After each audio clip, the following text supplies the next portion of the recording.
Hey, good afternoon. Scott Luton, Greg White with you here on Supply Chain Now. Welcome to today's live stream. Greg, how you doing?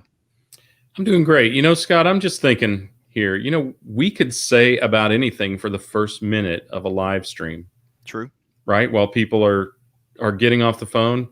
I'm sorry, I got to go. Supply Chain Now is live. Right. Because that's exactly what goes on. I'm sure it is. Offices.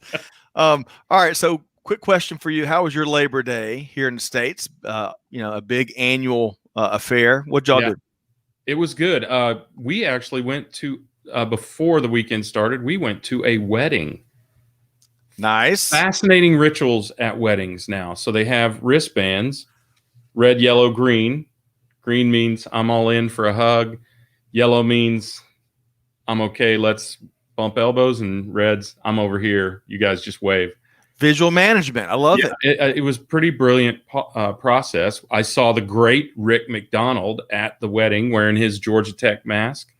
So, as I told him at the wedding, the best hair in supply chain.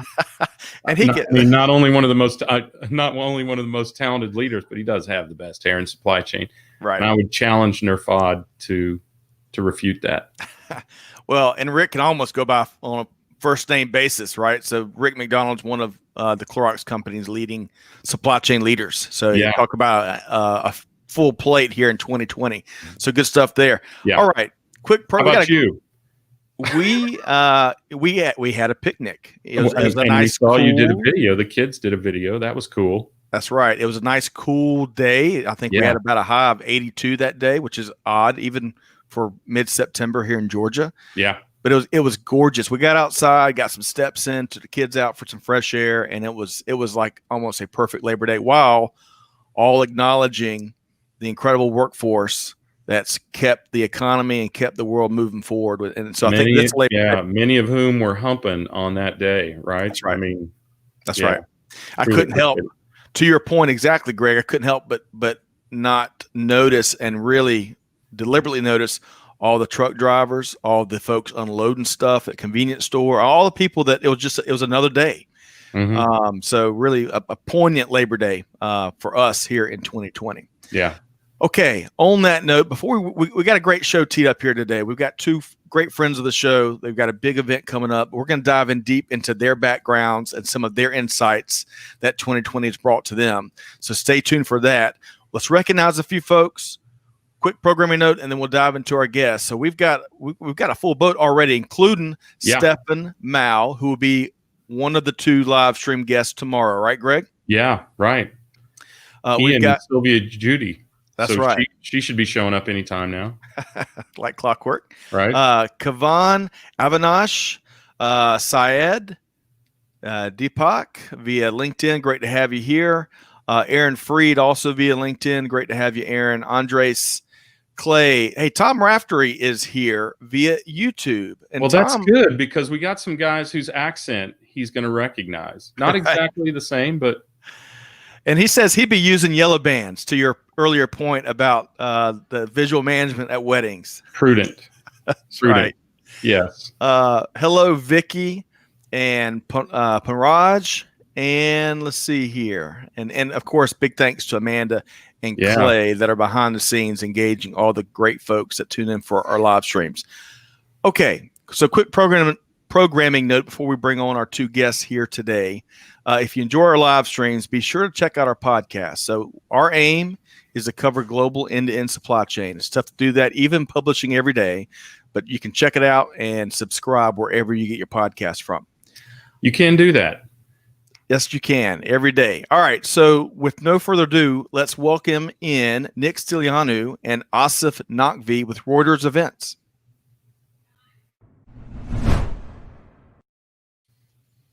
Hey, guys. Asif, good afternoon. Nick. Good morning. Hey there. How are we doing? Doing very well. How about yourselves? Yeah, I think we're doing very well. Sorry, Nick. So, well, great to have you back. It's been a while. I want to say it was like the last time we had both of you. It was like episode 60-ish or maybe 80-ish. Wow, really? Which is forever ago. We've had Nick more recently, probably a couple months back, with a colleague. But great to have you both. You both do so much good work disseminating best practices and perspective across business. But we'll talk about one of the ways that you are doing that here later in the interview. But hey, real quick, want to also say hello to Claudia and Nikunj, who both joined in, both via LinkedIn Live. So great to have you here. And Claudia, again, congratulations for your big anniversary. All right. So Asif and Nick, we want to get to know you both a little bit better. Right, Greg? I feel like I know them pretty well, but the audience probably ought to get to know them. Yeah, for sure. These are two interesting cats. So for starters, let's just set the table a bit. So Asif, let's start with you. Tell us about what you do before we kind of dive more into your insights. Well, good morning, everyone. I'm pleased to be here as always. Nice to talk to you guys again. So what do I do at Reuters Events? I'm the head of partnerships. So what I get to do is I get to talk to all the big technology players, understand their issues, understand their pain points, and to see how we can largely integrate them in our projects with what we do. So I work very closely with Nick upon the research and the angle of our clients and my relationships to ensure that I represent their business interests through what we do, through our content, through our webinars, through our virtual events. Pretty much everywhere where you see the Reuters Events name in relationship to supply chain, I'll be involved with from a commercial perspective. Hopefully that helps. Makes a lot of sense to me. Nick, what would you add? What's your twist on this? So I focus, again, similar to Asif, on the supply chain aspect of things. So I do a lot of the market research around trends to make sure that the content that we're putting together is interesting and relevant to the audience, because there's no point, as you guys know very well, talking about something that you think is really interesting, but the audience doesn't care for or isn't relevant or is old.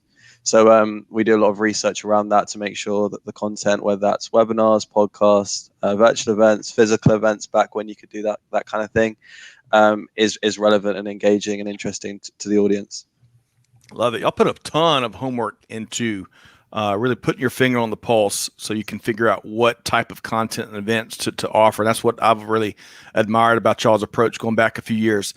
Quick aside, I want to say hello to Pallavi, tuned in from India on LinkedIn. Also, Joseph Valentine, Greg, is with us. Every day is Valentine's Day. Yep, and it's a double today. I've already talked to Tom Valentine earlier today, so... And we found out a little tidbit, Asif and Nick, about our friend Joseph Valentine. Yeah. He played baseball professionally for a number of years before diving into doing some big things in the reverse logistics world. So that was neat to hear about. Yeah, baseball is cricket, but the ball doesn't hit the ground before it gets to the batsman. That's right. Appreciate the translation, as always.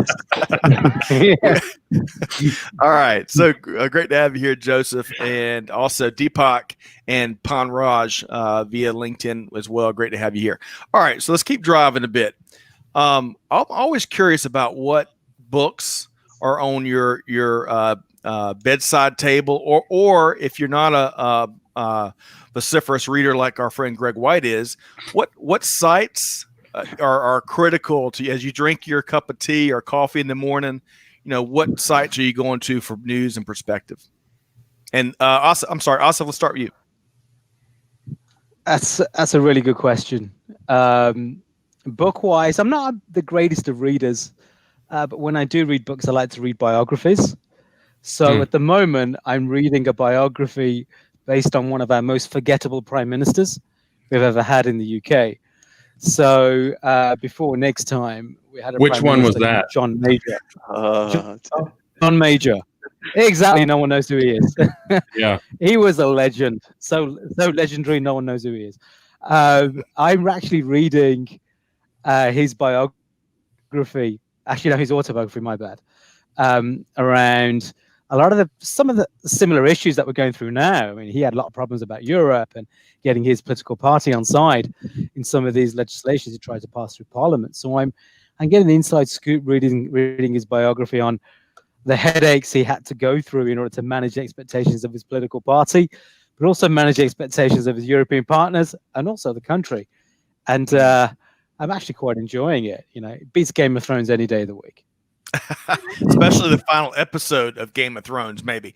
And you said it was a biography. Are you saying that's a autobiography? Autobiography. Yeah. All right. So he's still alive, thank God. He's still with us. All right. That's right. Thank you for sharing, Asif.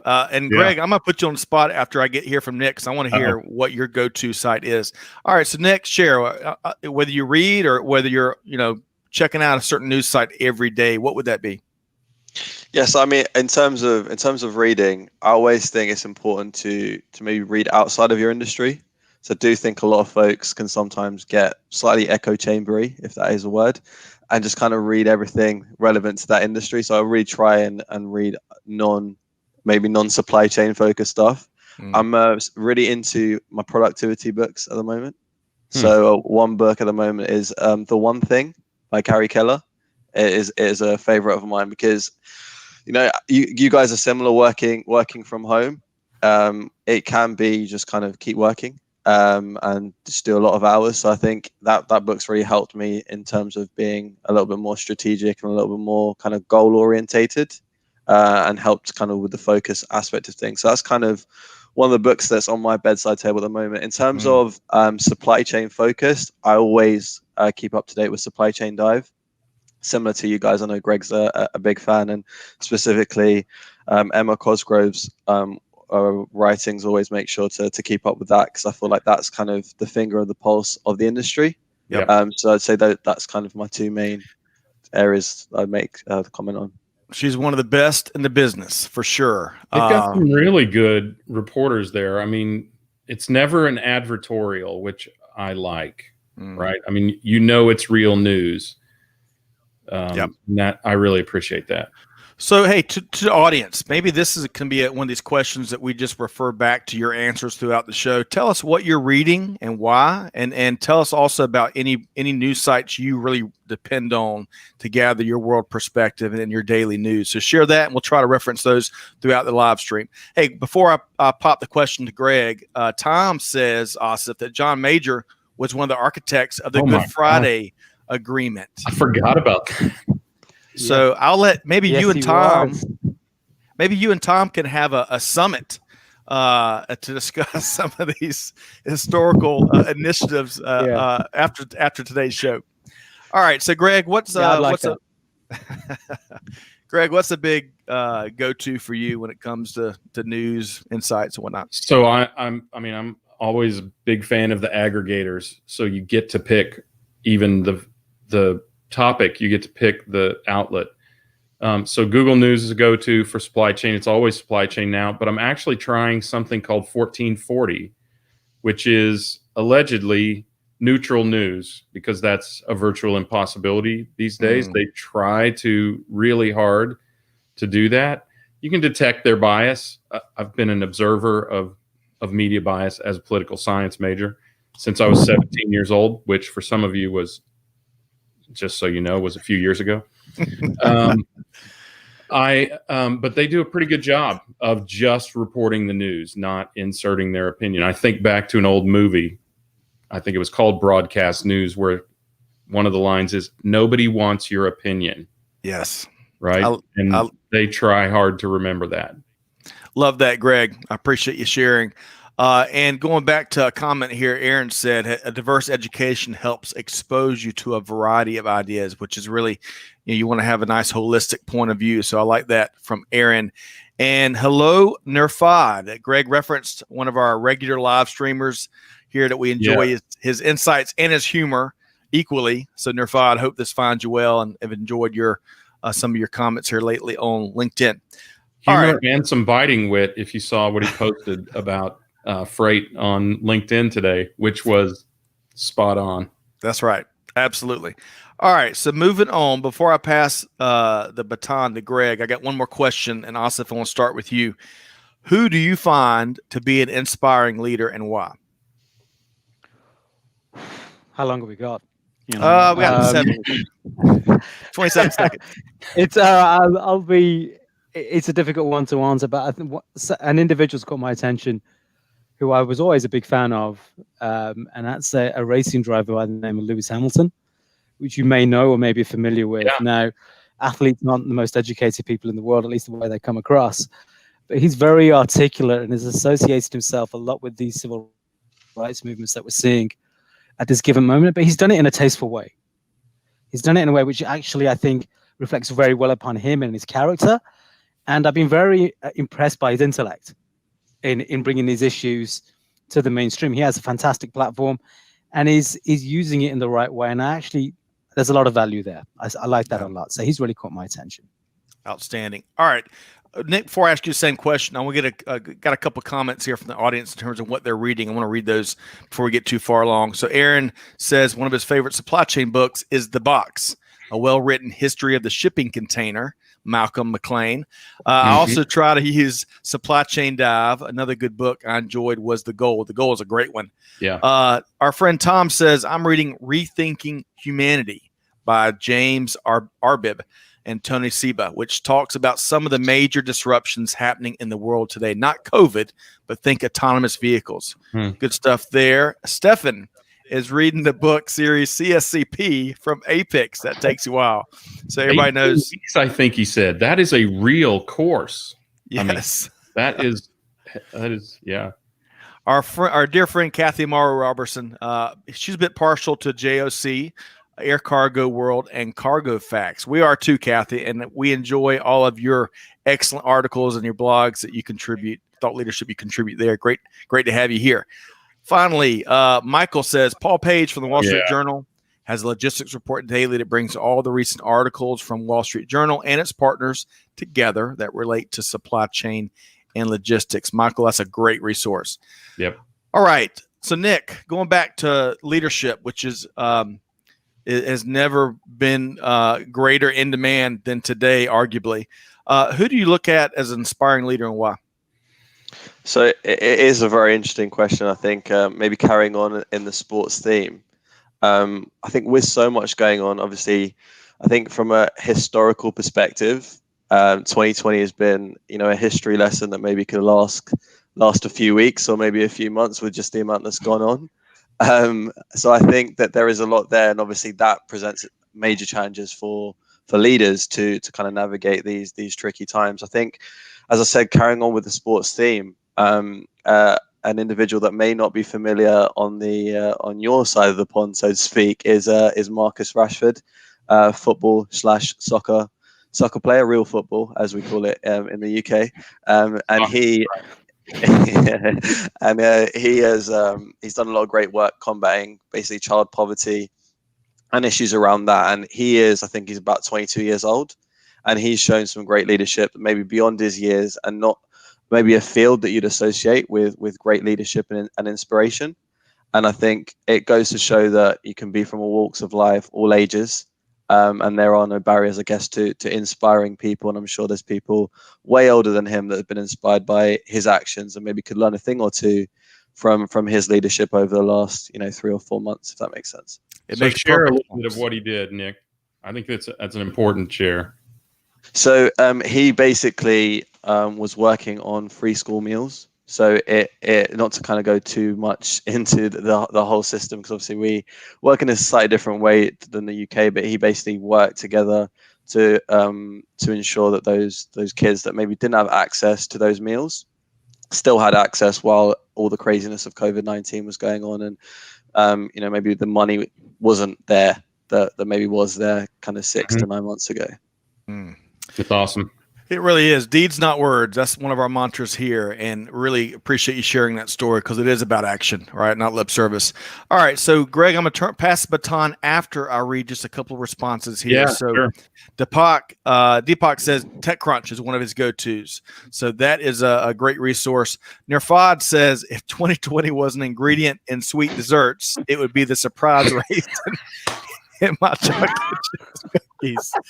Good stuff. That is one of the cruelest tricks that anyone can play on you. That's right. Raisin cookies right next.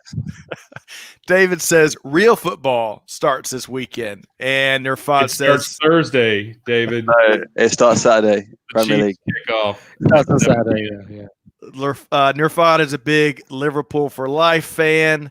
And we'll circle back to some of these other comments here momentarily. So good stuff, folks. Y'all keep it coming. All right. So, Greg, I'm passing the baton to you because we're going to dive into some more do good stuff. So I'm gonna acknowledge your mistake, and I'm gonna turn the tables on you before I ask Asif and Nick a question. I want to know what you're reading. Ooh. Yeah, you, Scott Luton. I missed that. I was taking a little quick You checked snapshot. out pretty quick there, Yeah, man. I did. So I'm a this isn't a perfect answer, but I subscribed to the Wall Street Journal Saturday edition months ago, and it's it's hard copy. I still love a little bit of hard copy, and it's very eclectic in its coverage. I mean, of course, a heavy dose of business, but it talks a ton about leadership and movements and consumers and a little bit of everything. And I've really enjoyed it. It's become almost a routine to sit down, close all my electronics, have a cup of coffee, and read a real newspaper. So I'm a big fan of Paul Page and Logistics Report. We get a lot of content and insights there. But the Saturday morning Wall Street Journal edition is one of my go-tos. I want a picture of that. Okay. I mean, I think it's really hard to even find a picture of that, frankly. I haven't taken the newspaper for over 20 years. So that sounds like a viral LinkedIn post for Saturday morning. So I'll be on LinkedIn at about 5 UK time to like that and comment on that on LinkedIn. Yeah, so no doubt. No doubt. That's interesting and good. I mean, if you're going to read a physical paper, that's the one, in my opinion, as well. So, all right. So let's shift gears back to you guys. So we've talked about books and we've talked about leaders. Let's talk a little bit about companies. So all of us, we get to interact with companies. You guys do these events all the time. We've been to a number of them. And you get to talk to people and deal with companies all the time. So one of the concepts that we are highlighting now, we call it give forward, but think of companies that are giving back to the community. And Asif, give us an idea of who you've been impressed with, who's really giving back. That's a really, really tough question. I wouldn't want to give plaudits to one particular company, so to speak, but I'd like to give plaudits to an industry, if that makes sense. Sure. So, the financial services industry is a bit of an industry which you think like, it plays by its own rules. It's a closed market. It can do what it wants. And COVID, as we know, is a time that we're going through with no precedent set. I've been impressed by the insurance industry, if I can call it that. When I say the insurance industry, things like the auto insurance industry, they were put under a lot of, I don't know if pressure is the right word, in order to give back. You're not using your vehicles.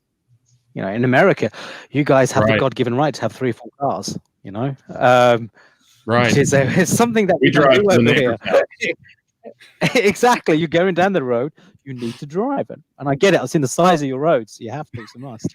So if you're like, if you've got like, the number of vehicles that you guys own and the vehicles that we own, the fact that insurance companies have been gracious enough to give some money back, which then I think really reflects well upon their own brands.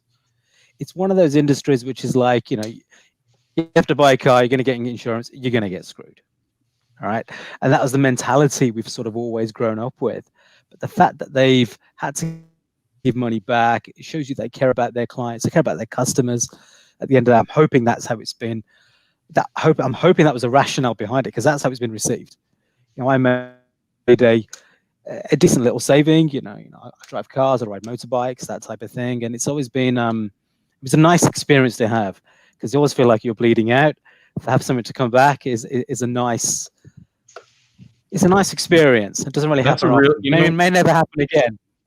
Yeah, that's a really good point, because when I think about it, I'm sort of a philanthropic thug. I'm the person they send in to pry money out of people's wallets whenever I work with philanthropy. And I have long said, I don't care why you give, whether your intentions are good or selfish, as long as you give. I think that it is good when companies give because of good intentions, but that they gave and weren't necessarily forced to give. There's something good there when that happens, right? So that's really impressive. Yeah, definitely. I hadn't really thought about it that way. All right, Nick, tell us what you've seen. So I'm gonna switch tack slightly, and I think an issue that obviously was kind of bubbling under the surface in importance was sustainability. And I do think I've seen kind of a broad divergence, I would say, where some folks are obviously really concerned about 2020 and kind of navigating through and getting 2020, whereas other folks have maybe had more of a long-term vision and realized that obviously while COVID is here and this pandemic is huge, sustainability and climate change and issues around that are on the horizon, and it is coming for us all. So I have been really impressed with companies that are still keeping sustainability at the forefront of their messaging. Yeah. With all the craziness, because I mean, we could all list 5, 6, 7, 8, 10 issues that have happened this year, not relevant to sustainability. So some companies that have impressed me just off the top of my head, Mondelez in terms of kind of their sourcing with regards to palm oil, CHEP with regards to deforestation. So I think these companies are showing some leadership in a time where maybe you could be forgiven, if that's the right phrase, for maybe neglecting sustainability while you're more concerned about the here and now. Yep. But I'd still encourage, obviously, companies to have more of a long-term vision and still realize that climate change and sustainability is really, really important, and is not something that's just going to go away while we battle this pandemic, if that makes sense.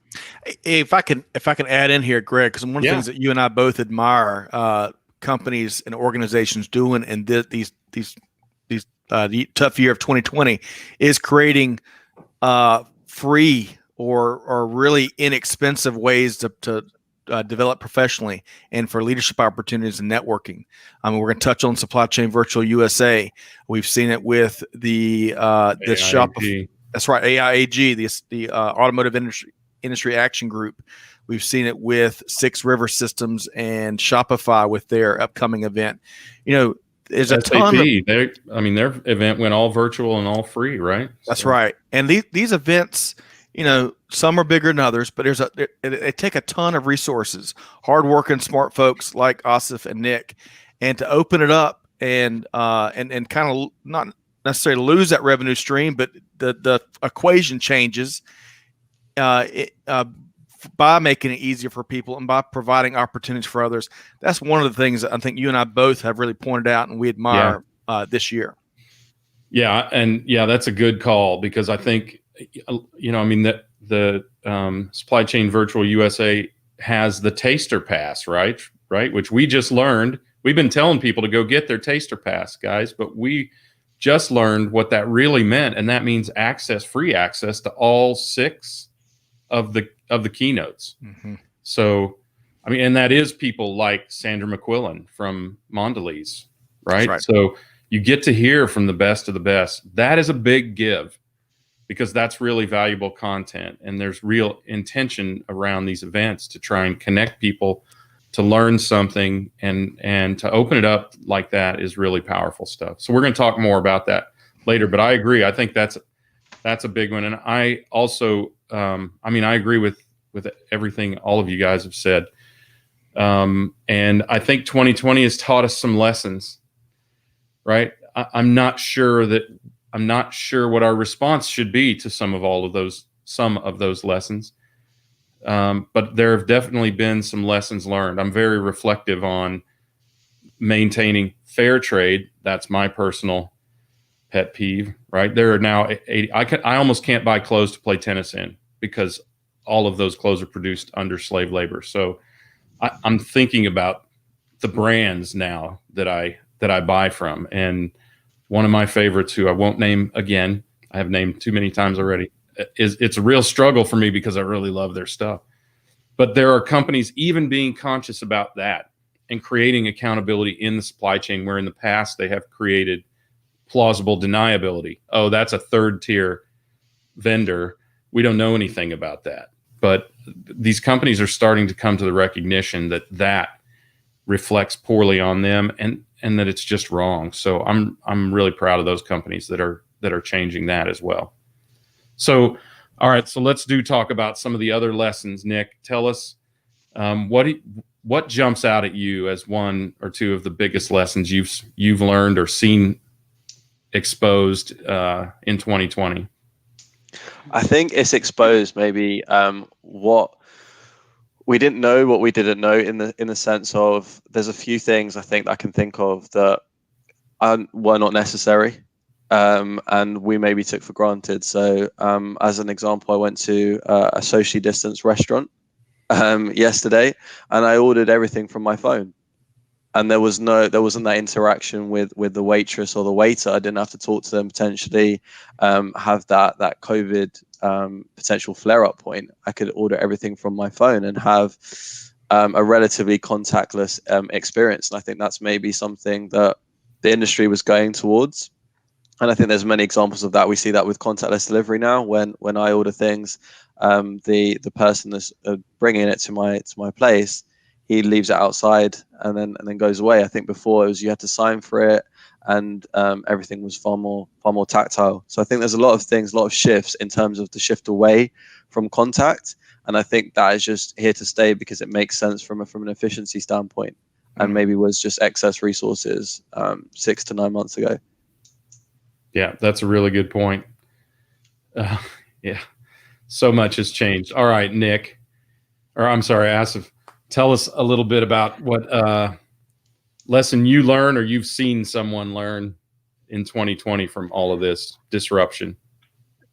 It's an interesting one. I think there's a certain level of things you take for granted. You go out into the high street, you see certain brands all the time that you think will always be there. I think the thing that Nick and I talk about a lot is that, people, consumers, they're fickle. We've seen a lot of high street brands that will think, what, we've been through disruptions, we've been through recessions. We'll rely on the value and the strength of our brand to get us through this. Mm-hmm. And sadly, you've seen them surrender. It might be a polite way to say it, because we have, there's no precedent for this. We've had no crystal ball to view through. And seeing a lot of these companies I grew up with slowly change, is the high street is changing. There's a lot of conversation that the outlets that we see that we take for granted will be empty, and then they'll probably have to turn them into residential housing, right? I live very close to a big shopping mall. That was $1 bazillion investment, and slowly, bit by bit, they're changing. It's like it's like seeing one of those derelict theme parks you see as you go through your Facebook feed, of what it looks like. So I'm hoping that doesn't occur for obvious reasons, but the fact that companies have relied on their brand to weather this and are realizing, no, they no longer can do that. They have to change because the time has changed. I think just on the back of that, I think there's something that's really interesting is groceries. And obviously, I think one of the biggest flare points, if that's the right term, has been when you go to the supermarket, when you have to go to whatever supermarket you're using, and you have to buy 2 weeks worth of groceries or a week's worth of groceries. And at the height of the pandemic, that was relatively dangerous. That was probably the most dangerous in terms of COVID exposure that you were going through during that week. And I think a lot of people have now shifted to online grocery orders. And I do think that we've seen that be relatively seamless. And I think that is here to stay longer term, and maybe something that wasn't considered 7 to 9 months ago. Agreed. Hey, let me pose this great question to you, Nick. It comes from Sophia. And Sophia, great to have you here with us here today. Always enjoy your perspective and your summaries of some of our live streams. So Sophia asks, Nick, what do you think should be the role of consumers to drive change towards sustainability? I think that is something that I actually talk about a lot with my friends and with my family. I think to kind of what Greg mentioned earlier, you are voting with your dollars. That's what I've always believed in. So when you buy whatever you're buying, that is an endorsement of that company. But with that still in mind, I think you still have to allow people to maybe not care about sustainability. If they don't care about it, they don't care about it. But I think if you personally really care about sustainability and climate change, then you should realize that every time you are spending money, you are voting and you are endorsing that company, because ultimately revenue is the backbone of every company. And without that, they are nothing. And I do think in this social media age, consumer boycotts and things like that can actually have true power. For example, Greg, you mentioned there about one of your favorite brands and you maybe not buying from them anymore. What happens if you tell one of your friends, or you make a post on LinkedIn criticizing their supply chain? I think that has the potential to have a snowball effect. But I think we still have to be maybe respectful that maybe people don't have the luxury of price. They can't make a decision on spending more money on another brand, and they have to maybe spend on lower items that are slightly more unethical when it comes to their supply chain. Or even availability, right? That's a really good point. Asif, let's hear. I was going to say, it's I can identify with this element a bit. I wouldn't say young kids, that look like young adults, and we've seen in the UK, and I'm probably seeing it similar in the States, a growth of fast fashion. And we're bombarded by TV adverts every single day. This is worth £3, £4, £5, and it's modeled and it's sold. It's marketed very, very well. What I'm recognizing, at least with my kids' generation, which is a generation younger than Nick, they're very informed. It's accessible, but they're like, well, hang on, do I want to get that? It costs £3. Who made it? So I'm finding that, and I'm very impressed by seeing, kids in their late teens and their early 20s making purchasing decisions. I'd rather buy something which is secondhand rather than buy something which is brand new. And it went through a sweatshop, for argument's sake. I never would have thought like that at their age. So it's that level of wanting to be educated. Answer that question in that time, right? I mean, that's you would never get beauty of social media. If there is a beauty to social media, that's the beauty of it. It's the democratization of transparency, right? Sometimes it's distorted transparency, but when it's accurate, it's very, very valuable, right? Definitely, and I think just as another point, I think consumers will spend more if they care about that kind of thing. So if you are really into the sustainable sourcing of palm oil, you're more likely to spend maybe that extra few dollars on products that actually have sustainable palm oil in it. So I think there is a real opportunity for companies that capitalize on it, if that's the right phrase, when it comes to ethical consumerism and that general wave that we're seeing. So can I take that question before we move off of it? Because sure. My answer to that question is to challenge consumers to act, not speak. I don't care about your post on social media. I don't care about you challenging or threatening to boycott or promoting a boycott. Boycott. Vote with your wallet, because here's what happens is a small percentage, about 10% of people who say that they will spend extra money to support sustainability or to support fair trade, about 10% of those people actually do. So we consumers are liars, and we need to become truth tellers, not just truth seekers. We are, as you said, Nick, we can vote with our wallets, and we should. And if we really believe, we have to do so. Well put. Greg, actually, Asif, Nick, and Greg. Sophia says, I agree, Stefan and Nirfad. That is the first step and a low-hanging opportunity. And you had some other folks in the comments talk about some of the real actions they're taking. Right. All right. So clearly lots we could dive into, as we all know, hours and hours focus on sustainability, especially kind of comparing and contrasting in what a year like 2020 does to counter the gains that have been made in recent years. But we're going to set that aside for now, because we've got some other things we want to talk about, including if I can segue us over into a really neat story that came from Supply Chain Dive that was written by one of the best in the business, Emma Cosgrove, that we mentioned earlier, all about how Sephora had used its warehouse network to tackle this e-commerce onslaught. So I want to kind of point out the graphic to everybody so they can go back and read the article for themselves in Supply Chain Dive. I think it was published, 2 weeks ago or so. But more importantly, Asif and Nick, we want to get y'all's take on this story about how Sephora was flexing its warehouse might. So, Nick, what was your, kind of set the table for us and give us your first take on it?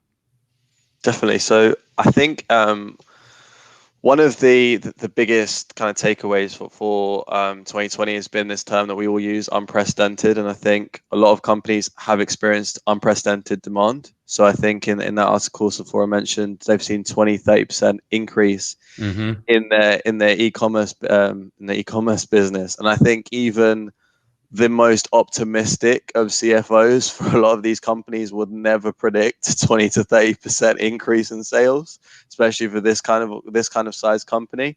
So it's just, how do you have a supply chain that can deal with 20 to 30% increase in orders? And it really sounds maybe easy to talk about it, but it's a massive struggle. I mean, 20 to 30% at that level is huge. And it's representative across the whole industry, where we've seen massive spikes in e-commerce. And I think a lot of companies have struggled to make the shift. And Sephora is a company that's done it really, really well and has managed to come out of COVID, or still in COVID, but has come out of 2020 in a better space than maybe they were 6 to 9 months ago, due to the resilience of their supply chain and how, they realize the supply chain is the backbone of their company. And if you can't fulfill an e-commerce order, there is no order. What's the point of having the order? So I think that's one of my key takeaways from that particular article. Yep. All right. Asif, what's the point? I like how Nick wrapped up his comments there. What is the point if you can't deliver?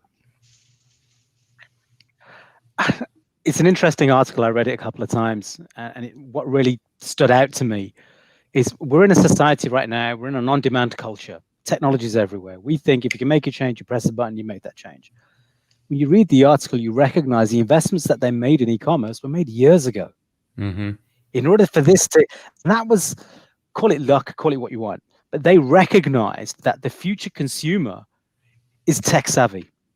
They recognize the future consumer is going to be walking around with a phone, they're going to be walking around with a tablet, they're going to have access to the internet. So the fact they made those investments early on, COVID has actually, if you want to call it this level of disruption, has highlighted the brilliance of those decisions.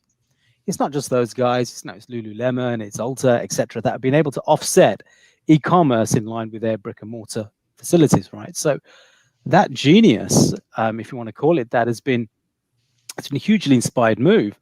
But what we recognize as well, when Nick and I and yourselves were exposed to this industry, were exposed to this market, it's not that easy.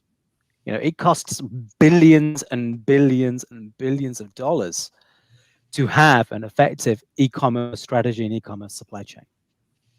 So these companies we see right now, I mean, Nick and I, we talk to a lot of people, and it's like, we've got a 5-year e-commerce strategy. These guys are now going back to their technical whizzes, forgive me, and saying, can you do this in 5 months?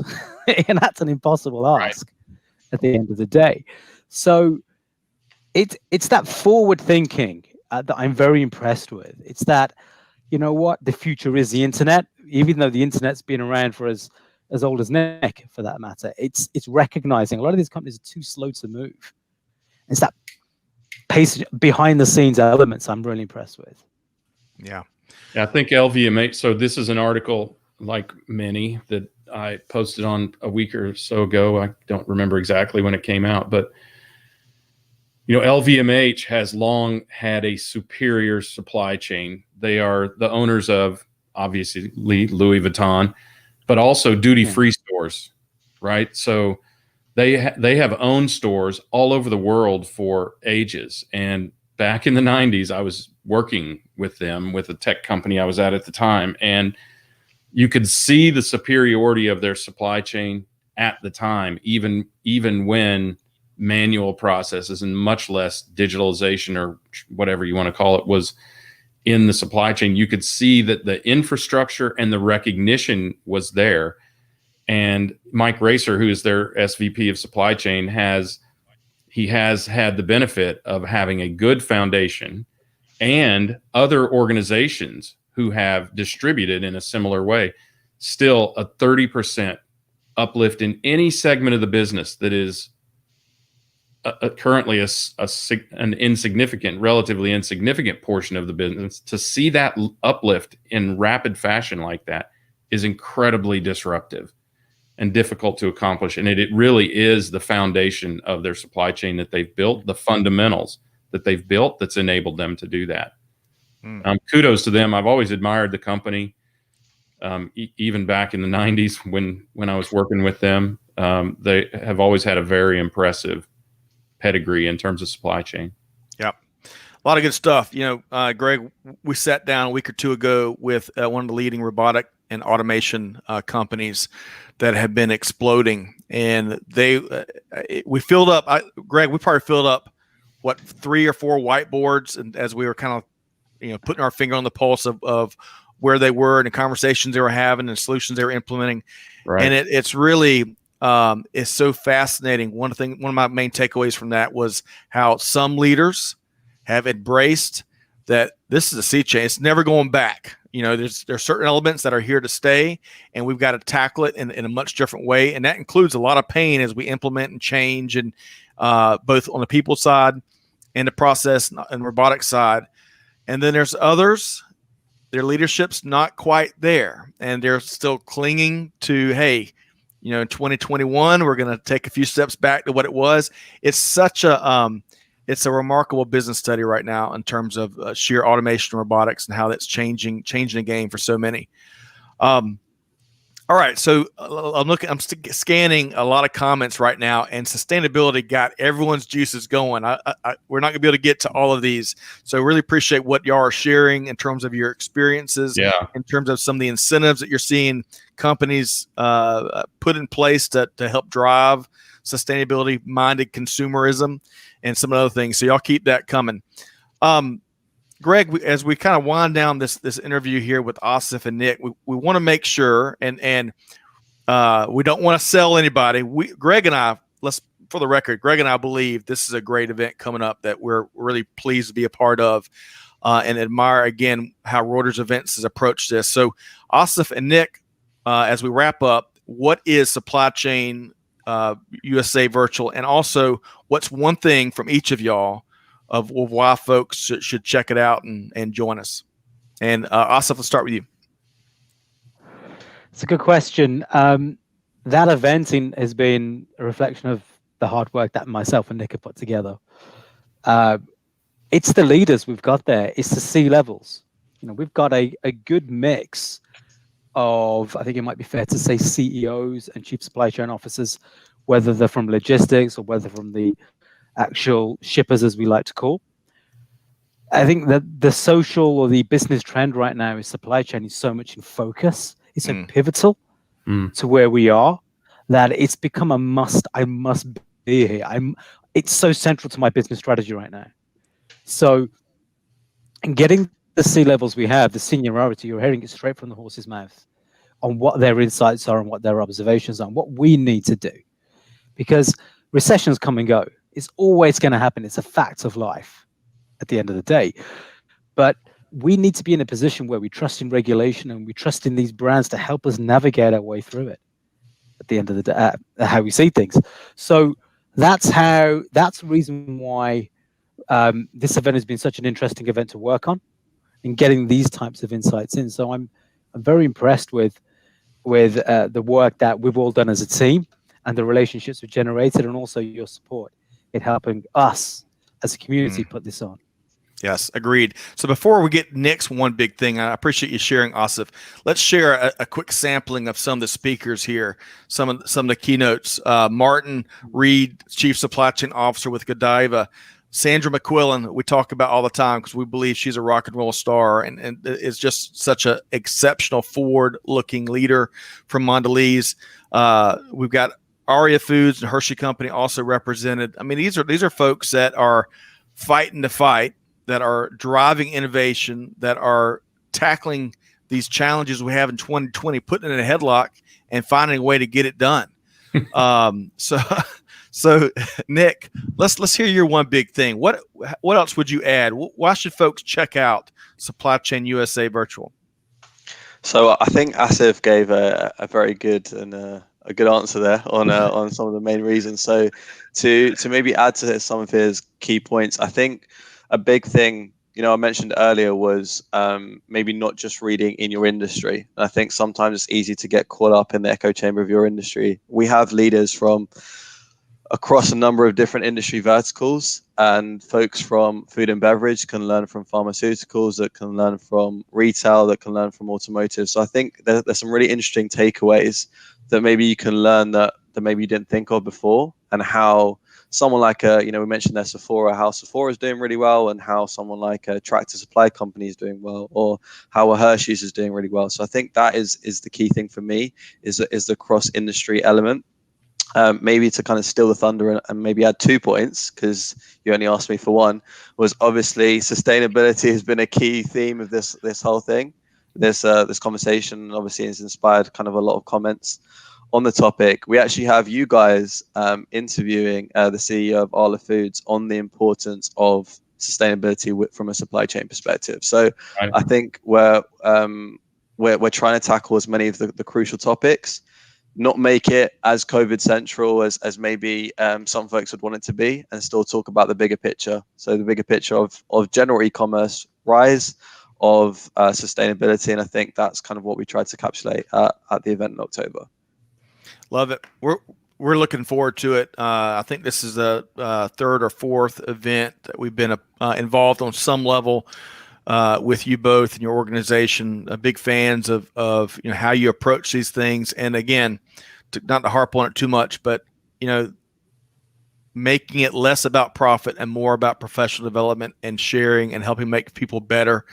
That's a big thing I admire of this difficult time we're all getting through. So kudos to both of you and Reuters Events. We're looking forward to hearing from the keynotes and all the other sessions. And to our listeners here in a moment, we'll tell you how you can be a part of it. Asif and Nick, thanks so much for what you do. We appreciate our professional relationship and our friendships. Let's make sure though that our listeners can connect with y'all and learn more about Reuters Events. So Asif, what's the easiest way for folks to connect with you? To me personally, you can go on my LinkedIn and get to me. But I would say check out the website for the Supply Chain Summit USA. The contact details of Nick and I are on there. We're very nice people. So any questions, feel free to drop us an email, and we'll wow you with our British accents when we get to have a phone call. With that, yes. So yeah, that's the easiest thing to do. Perfect. And we made it really easy. We put Asif's and Nick's LinkedIn profile directly in the show notes. So one click away. All right, Nick, how can folks connect with you? Similar to Asif, I'm a little bit more responsive than he is on LinkedIn. He might take 3 to 4 working days to reply to you. I might get to you, a little bit quicker than that. So reach out to me on LinkedIn, and I'll be sure to connect with you. So he's throwing down not the Amazon effect. That's the Nick Stylianou effect, right? Instant gratification. So I love that, Nick. Well, Greg, I know you share my sentiment. We admire how these folks approach what they do and help so many others, connect the dots and gather market intel, right?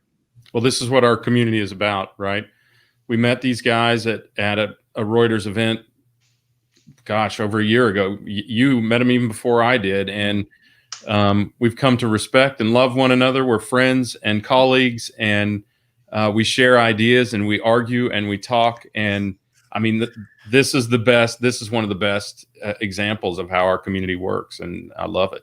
That's right. I do too. It's certainly part of the rewarding aspect of this journey we're all on. So big thanks again to Nick Stylianou and Asif Naqvi with Reuters Events. We will see y'all real soon.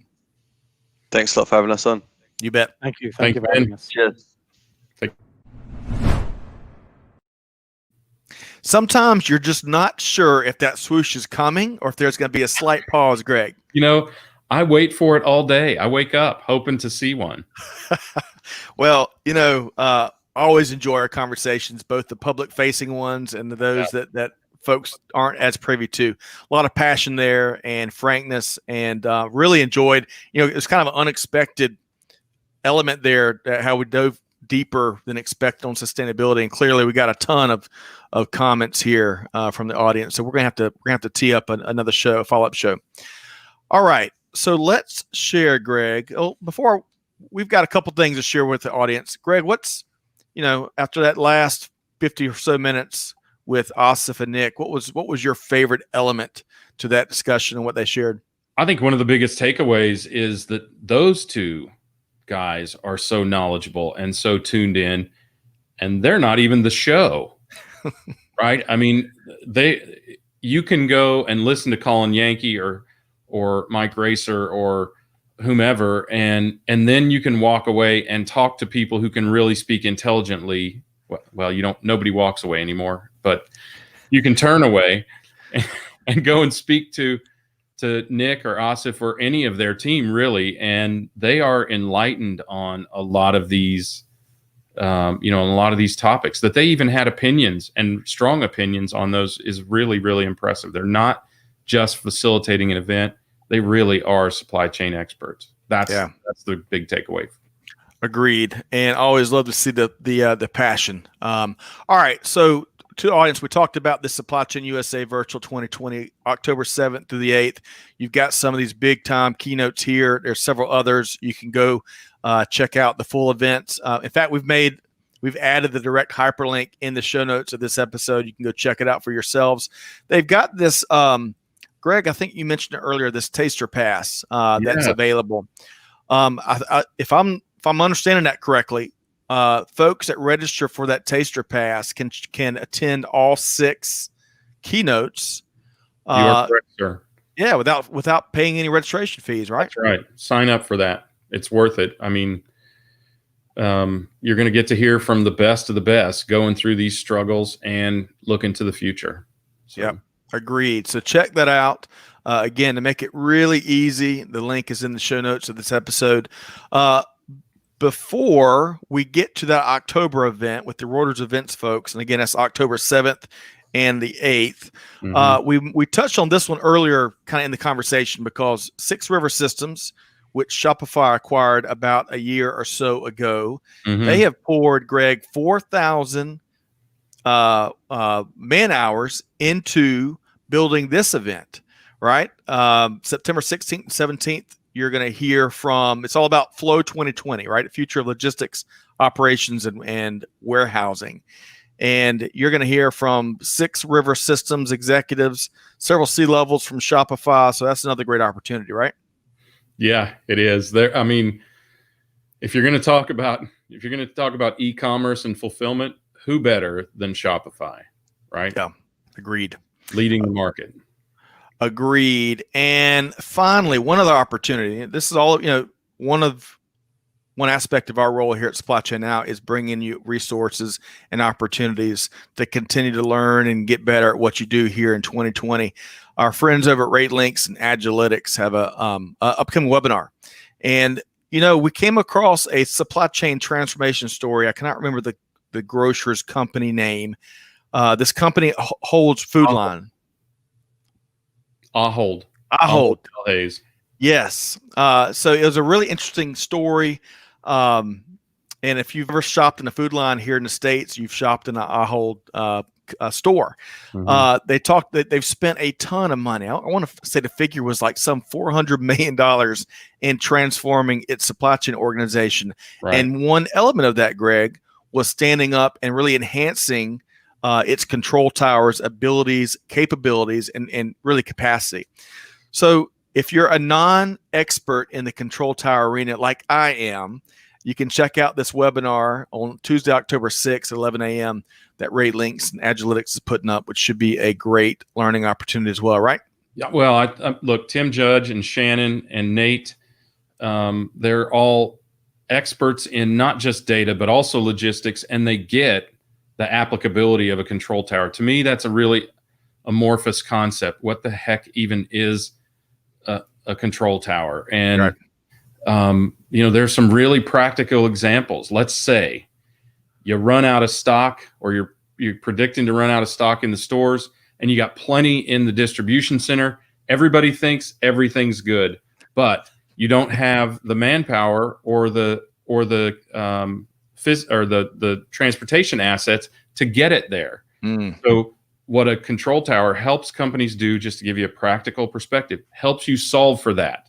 And you can apply technology to all of that data capture to say, how do we solve for that? Where do we get the people, and where do we get the transportation capacity? So that's the kind of power that it can bring. It's not just reports. It's not just another word for reports and data thrown up in your face. It's actually problem solving.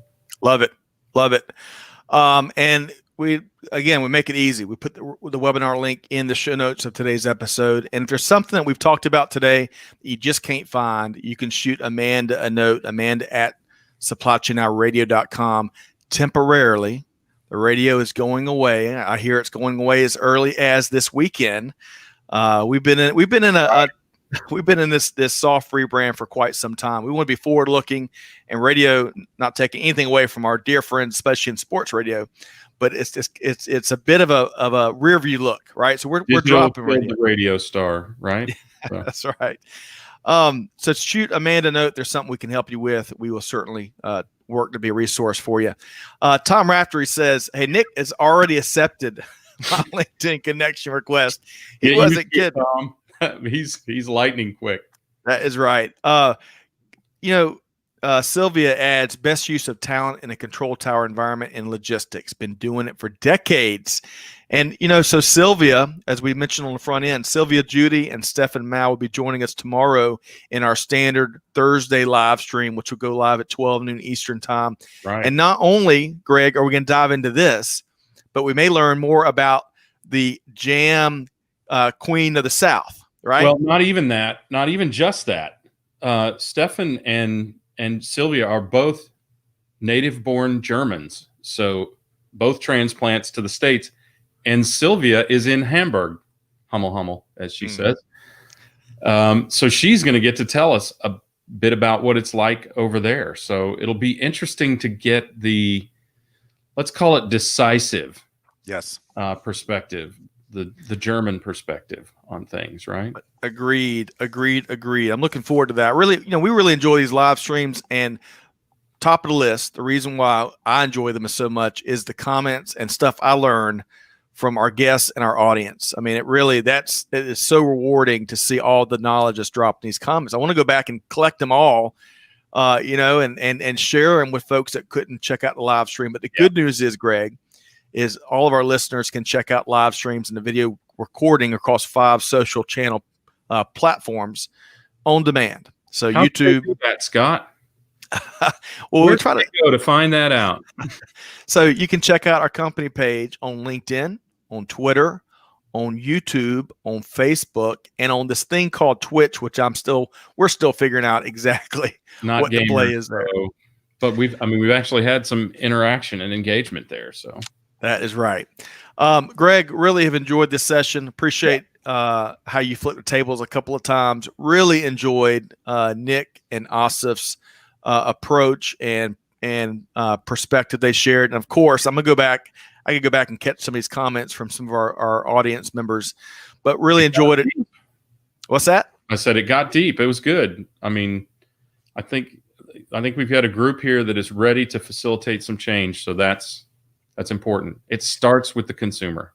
That's right. The supply chain starts with the consumer. Yep. Well put. Well, so to our audience, thanks so much for tuning in today. Be sure to check out supplychainnow.radio.com for a wide variety of industry thought leadership and perspective, podcasts, live streams, some of these events we're talking about. That can be a clearinghouse for you. Challenge you like we challenge ourselves every single day. Hey, do good, give forward, and be the change that's needed. You heard some of that here today in this conversation. And on that note, we'll see you next time here on Supply Chain Now. Thanks, everybody.